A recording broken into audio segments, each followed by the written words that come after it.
وہ تو مرنا چاہ رہا لیکن اسے یہی نہیں پتا کہ مرنے کے بعد بھی انہیں چین نصیب نہیں ہوگا۔ نرسمہانند سرسوتی بھی ایک نفرتی سپولا ہے جسے سب دھرم کے لوگ پہچانتے ہیں، پورا ہندوستان، پورا دیش جنہیں پہچانتا ہے، وہ ایک نفرتی سپولا ہے، وہ بھی اپنے بل میں گھس گیا ہے۔ اس سے خطرناک عذاب میں مبتلا ہونے والا ہے جہاں یہ موت موت پکاریں گے اور موت بھی نہیں آئے گی۔ اگر اس طرح کے گھٹیا لوگ آزاد چھوڑ دیے گئے تو ہندوستان میں مذہبی نفرتیں عروجوں پر پہنچ جائیں گی، اور اللہ کا قہر جو اس نے قرآن کے خلاف، اسلام کے خلاف، مدرسوں کے خلاف، علماء دین کے خلاف جو کچھ اس نے غلاظت بکی، اللہ نے اس کی سزا دنیا ہی میں دے دی۔ جو اللہ، اس کے رسول اور قرآن سے ٹکراتا ہے وہ ہمیشہ ذلت کی موت مارا جاتا ہے۔ اب اسے ہر طرح سے خوف ستانے لگا ہے، ڈر ستانے لگا ہے، اور گویا وہ اپنی آنکھوں سے اللہ کا عذاب اپنے اوپر نازل ہوتا دیکھ رہا ہے۔ ہندو دھرم سے وابستہ بھائیوں کو بھی یہ بات اچھی طرح پتہ ہے کہ یہ انسان کی شکل میں ایک شیطان ہے، ایک بھیڑیا ہے۔ جس نے اپنے باپ ہی کو چھوڑ دیا ہو وہ ظاہر سی بات ہے اناتھ ہی رہے گا، یتیم ہی رہے گا، چاہے جہاں بھی رہے، جس حال میں بھی رہے، جس جگہ بھی رہے، وہ اناتھ رہے گا اور یتیم رہے گا۔ اور اس نے ہندو مسلمان کی نفرت کی خلیج کو بڑھانے میں اہم کردار ادا کیا۔ جو آدمی اپنوں کا نہیں ہوتا وہ غیروں کا کیا ہوگا؟ جب انہوں نے اپنوں کو چھوڑ دیا تو دوسروں نے خود یہ دیکھا کہ انہوں نے اپنوں کو دھوکہ دیا، اپنوں کے ساتھ غداری کی، اپنوں کے ساتھ فریب بازی کی، لہٰذا اس کا ساتھ دے کر کے لوگ غداروں میں کیوں شامل ہو اور وہ بھی دھوکے بازوں میں کیوں شامل ہو؟ لہٰذا کسی نے بھی اس کا ساتھ یہ نہیں دیا کہ جب یہ اپنوں کا نہیں ہے تو کسی کا بھی نہیں ہے۔ حقیقت ہے وہ جو اچھا مرتیو مانگ رہی، اس لیے کہ اب اسے ہر طرح سے خوف ستانے لگا ہے، ڈر ستانے لگا ہے، اور گویا وہ اپنی آنکھوں سے اللہ کا عذاب اپنے اوپر نازل ہوتا دیکھ رہا ہے۔ اس لیے اب اسے برداشت نہیں ہو رہا، کہیں سے اسے کوئی بھی ہمدرد یا سہارا نہیں مل رہا ہے، اس لیے وہ چاہتا ہے کہ ہم خودکشی کر لے یا اچھا موت مر لے یا اپنے آپ کو فنا کر ڈالے۔ وہ صرف اسی لیے کہ اسے کہیں سے کسی کی ہمدردی حاصل نہیں ہے، اور اللہ کا قہر جو اس نے قرآن کے خلاف، اسلام کے خلاف، مدرسوں کے خلاف، علماء دین کے خلاف جو کچھ اس نے غلاظت بکی، اللہ نے اس کی سزا دنیا ہی میں دے دی۔ وہ تو مرنا چاہ رہا لیکن اسے یہی نہیں پتا کہ مرنے کے بعد بھی انہیں چین نصیب نہیں ہوگا، اور فرشتے اسے اس کے برے عملوں کا پورا بدلہ دیں گے۔ یہ تو ابھی چھوٹی سی سزا ہے، چھوٹا عذاب ہے، بڑے عذاب کا تو انتظار وہ کریں، اور اس سے خطرناک عذاب میں مبتلا ہونے والا ہے جہاں یہ موت موت پکاریں گے اور موت بھی نہیں آئے گی۔ یہاں تو موت بھی ہو سکتی ہے، ہو سکتا ہے ڈر کے مارے اس کی روح نکل جائے، یا ہو سکتا ہے کہ اپنی طبی موت مرے یا زہر کھا لے، لیکن وہاں تو موت بھی چلائیں گے اور موت بھی نہیں آئے گی۔ یہ بات پہلے سے طے شدہ ہے کہ اس شخص کو، جو پہلے وسیم رضوی ہوا کرتا تھا اب جتیندر تیاگی ہے، ظاہر سی بات ہے اس شخص نے جو سوچا تھا، جو کچھ ہوا ہے اس کے برخلاف ہوا ہے، اس کی امیدوں کے برعکس اس نے کھلواڑ کیا اور انسانی اصولوں کو پامال کیا، بین المذاہب ہم آہنگی کو ہندوستان میں خراب کرنے کی بھرپور کوشش کی، اور اس نے ہندو مسلمان کی نفرت کی خلیج کو بڑھانے میں اہم کردار ادا کیا۔ سوچا اس نے یہ تھا کہ اس نیچ حرکت کے بعد اسے بہت زیادہ سپورٹ ملے گا، عزت ملے گی اور سمان ملے گا، مگر ہمارے ہندو دھرم سے وابستہ بھائیوں کو بھی یہ بات اچھی طرح پتہ ہے کہ یہ انسان کی شکل میں ایک شیطان ہے، ایک بھیڑیا ہے، اور یہ سناتن دھرم کا جو چولا پہننے کی کوشش کر رہا ہے وہ بھی صرف ایک دکھاوا ہے،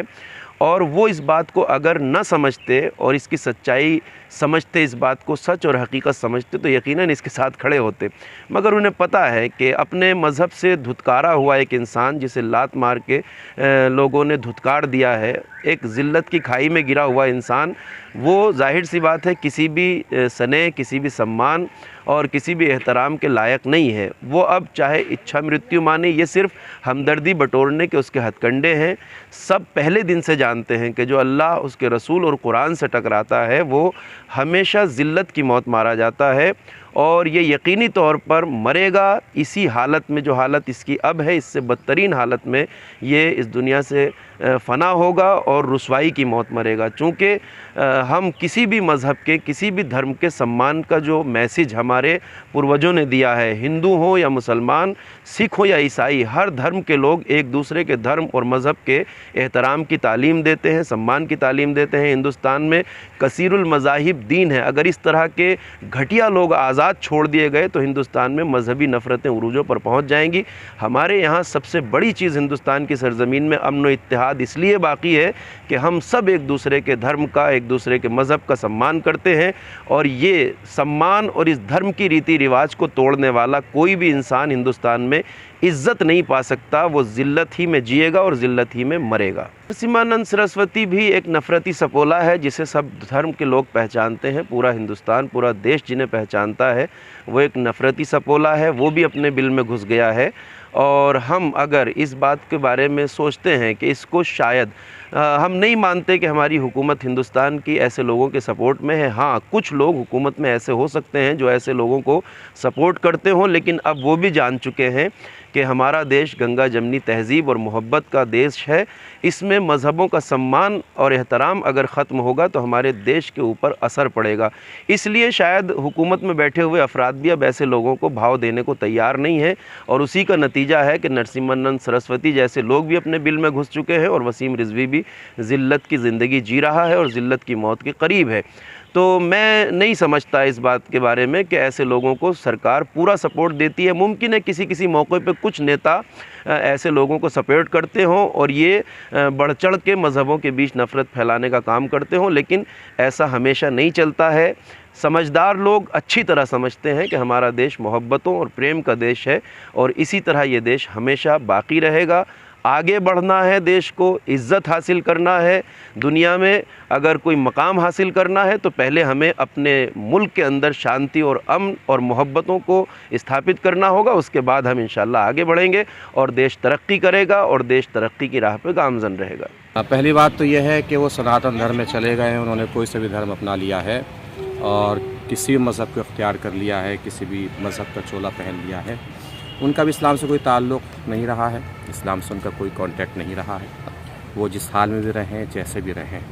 بہرحال یہ بیان کہ میں اب اپنے آپ کو یتیم محسوس کر رہا ہوں اور اناتھ محسوس کر رہا ہوں، تو ظاہر سی بات ہے حضور اکرم صلی اللہ علیہ وآلہ وسلم امت کے باپ ہیں، حضرت علی علیہ السلام امت کے باپ ہیں، اور یہ معتبر حدیث ہے کہ رسول بھی امت کے باپ ہیں اور مولا کائنات بھی امت کے باپ ہیں۔ جس نے اپنے باپ ہی کو چھوڑ دیا ہو وہ ظاہر سی بات ہے اناتھ ہی رہے گا، یتیم ہی رہے گا، چاہے جہاں بھی رہے، جس حال میں بھی رہے، جس جگہ بھی رہے، وہ اناتھ رہے گا اور یتیم رہے گا۔ یہ حضور اکرم صلی اللہ علیہ وسلم کا دامن چھوڑنے والوں کے لیے عبرت ہے، اور یہ جتیندر تیاگی جو ہے وہ انشاءاللہ انشاءاللہ انشاءاللہ یقین کامل ہے اور مکمل بھروسہ ہے ہمیں کہ واصل جہنم ہونے سے پہلے پروردگار عالم کی طرف سے اس کو عبرت کا نشان بنایا جائے گا، تاکہ دنیا کا ہر انسان یہ دیکھے کہ جو رسول اکرم صلی اللہ علیہ وسلم کی توہین کرتا ہے اس کا حشر اس دنیا میں کیا ہوتا ہے، اس دنیا میں کیا ہونے والا ہے، مرنے کے بعد، قبر میں پہنچنے کے بعد، دنیا سے رخصت ہونے کے بعد، دنیا سے چلے جانے کے بعد، وہ اللہ جانے، اللہ کے فرشتے جانے، اللہ کے رسول جانے اور نیک بندے جانے، لیکن اس دنیا میں پروردگار عالم اس کو عبرت کا نشان ضرور بھی ضرور بنائے گا، وہ چاہے جس جگہ چلا جائے، جہاں رہے، اناتھ رہے گا، یتیم رہے گا، بے سہارا رہے گا انشاءاللہ تعالی۔ مولانا صاحب انہوں نے ایک لیٹر لکھا ہے پریزیڈنٹ کے نام، اور اس میں فرمائش کی ہے کہ مجھے جو ہے وہ خودکشی کرنے کی اجازت چاہیے، تو اس پر کیا کہنا چاہیں گے آپ؟ خودکشی اگر کر لی تو ظاہر سی بات ہے یہ دنیا تو اس کے ہاتھ سے جا ہی چکی ہے، آخرت بھی اس کے ہاتھ سے چلی جائے گی۔ ظاہر سی بات ہے جس نے رسول اکرم صلی اللہ علیہ وسلم کی توہین کر دی ہو، اب وہ کسی بھی پل، کسی بھی لمحے، کسی بھی دن، کسی بھی گھنٹے، دن ہو یا رات، کسی بھی وقت سکون سے نہیں رہ سکتا، ہمیشہ بے چین، مضطرب، بے قرار رہے گا، اور جو اس نے راہ حل تلاش کیا ہے شاید وہ راستہ ہو اس کے واصل جہنم ہونے کا۔ اگر خودکشی کے ذریعے ہی اسے اس دنیا سے چلے جانا ہے تو بے شک چلا جائے، لیکن یہ دنیا بھی اس کے ہاتھ سے جا چکی ہے اور آخرت بھی اس کے ہاتھ سے